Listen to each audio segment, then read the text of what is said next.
Bit more gobbling. Or turn around and gobbling back the other way. Look at me. Really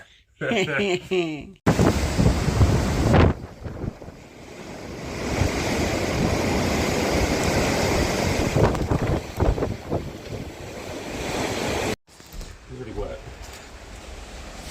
Don't go out there, Saul. You don't need to go out there. Come on. Whoa. Yeah, this is what we were worried about. Fuck. Well, I'm glad that's happened, and because that's hopefully meaning the tree's not going to fall down on our heads now. Jesus. That's a bit of a branch, huh? That's the tree we're worried about.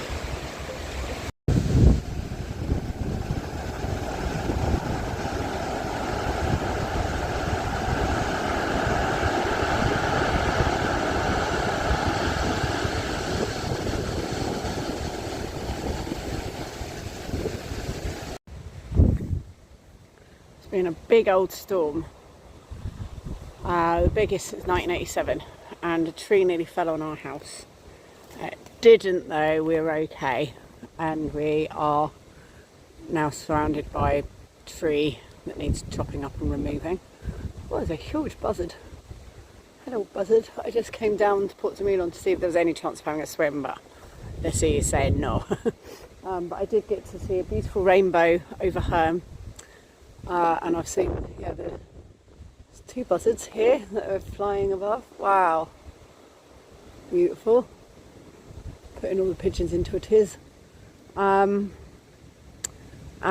yeah, I feel very sedentary. I needed to get out of the house and come for a walk, because I always like, I'm going to stay fit when I get back, and then we literally just had to stay inside for the last 3 days, and I was exhausted before that for a day or two, so I kind of ended up having a very sedentary week. So I need to get moving again, because it's been 3 weeks since the pilgrimage stopped now.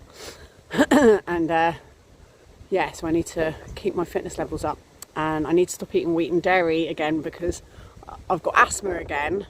Because when you're walking, this is the thing that's amazing about walking, is it gets rid of all your ailments. Like, you process your food quicker, so you can eat wheat and dairy. The things that you're intolerant to, you can eat. Well, I can, because my body's processing it quickly. But now that I've stopped, I've carried on eating bread, and it's like, no, I can't breathe now. So I need to keep my fitness levels up, and I need to stop eating wheat and dairy. Survived the storm. We had a tree land on the corner of our house, which would have crushed and killed us if the whole tree had gone, but only the crown came off, and luckily it just took out the corner tiles. So it should be okay. Everything's okay, I think. We're lucky. We're very lucky.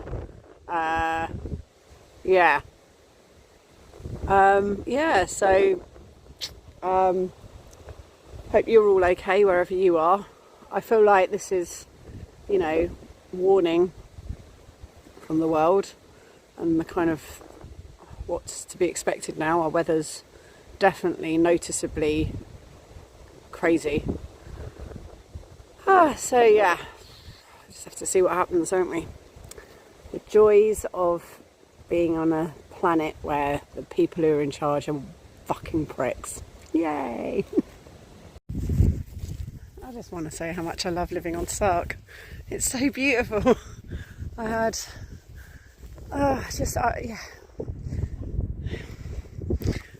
got a bit of FOMO when I went back to Brighton in the UK, because everything was back to normal, and there's that the world's gone back to normal. But I know it's not. I know it's all a lie, and I know that we're living on borrowed time, and to just be here where we just got hit by the storm, but community have all come together, they've all helped each other out, and then we live in this place that's just so beautiful.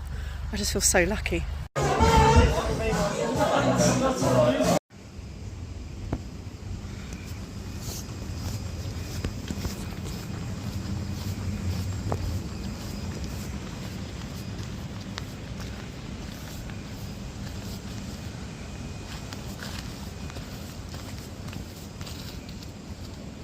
y avait aussi... Heroes aussi. Alors il y a une scène avec Heroes où il court dans un espèce de supermarché. So just doing the finishing touches to my witch's ladder, which I'm really pleased with as a concept. So each month we make a mojo bag and we put our intentions in it. So this was the one that I made at the Samhain immersion. This was the one that I made just before the pilgrimage, or on the dark moon and the pilgrimage one. Yeah, that one just before the pilgrimage. So yeah, Boomtown. So yes, normally I just keep them and collect them, and if I lived in England I would put these, so each dark moon you make one of these, and if I lived in England I would put them in the charity shop, because I really liked the idea of someone finding some random bag with like some stones and shells and weird bits and bobs in there. You're meant to bury them or burn them, but I don't like to do it because I think it's bad for the environment, because these are all, you know, plastic materials and things. So rather than doing that, I was putting them in charity shops when I lived in the UK, but I don't live in the UK anymore. So instead, I decided to do this. So I've kept them all year, and now I've sewn them all together into a witch's ladder. And this is a witch's ladder here as well. This witch's ladder I made with the girls who I created the sisterhood play with. So we went and stayed in a cottage in Wilmington, a thatched cottage, and we were there for a weekend, a long weekend, and we came up with the play Sisterhood, and together we sat and we wove this, setting our intentions for the play. And there's a sigil there which was the dismantling of patriarchy, and just, yeah, different intentions and things that we wove into this. So this is my Sisterhood witch's ladder, which I have that in my room. And now this is my 2023 witch's ladder of all my mojo bags, my intention bags I've set each dark moon, and I'm really pleased with it. I think it looks great. So that's feels like a really nice thing to do with it, and that just means that that's my year in a witch's ladder. And in doing it, I'm reflecting on how each of those bags, I can tell when they're from and what intention I was setting, and that they came true. You know, it works. It really does work. Like, you set your intentions and it just gives you a focus, and here I am saying them all together, and I'm like, yep, that's what I wanted my year to look like, and that's what it looked like. I did all those things. Oh. So yes, it's also the witch's new year, so I've been enjoying a lovely botanical cocktail that's zero alcohol, not alcohol free, but zero alcohol, zero proof cocktail, that's botanical, kind of high, rather than a, you know, it's not something that's meant to taste like an alcoholic drink. It's its own thing completely, and it's delicious. I love it. And this is full of ginseng and caffeine and yummy things. So this is really nice. I've got some rose heart elixir, opening my heart. I've been drinking some mugwort tea, which is making me feel very trippy, which is really nice. So I've got some lovely heart opening yumminess. I've got some mugwort and other fabulous things in my flying ointment that I've rubbed on. So yes, I'm having a lovely witchy new year. And yeah, it was just very real, this ceremony that we just had. Very much about the death, a lot of death. We talked about death, we talked about grief, talked about our loved ones. Everyone had some kind of loss lately, either the closure of a project or actual grief of loss of people or animals. And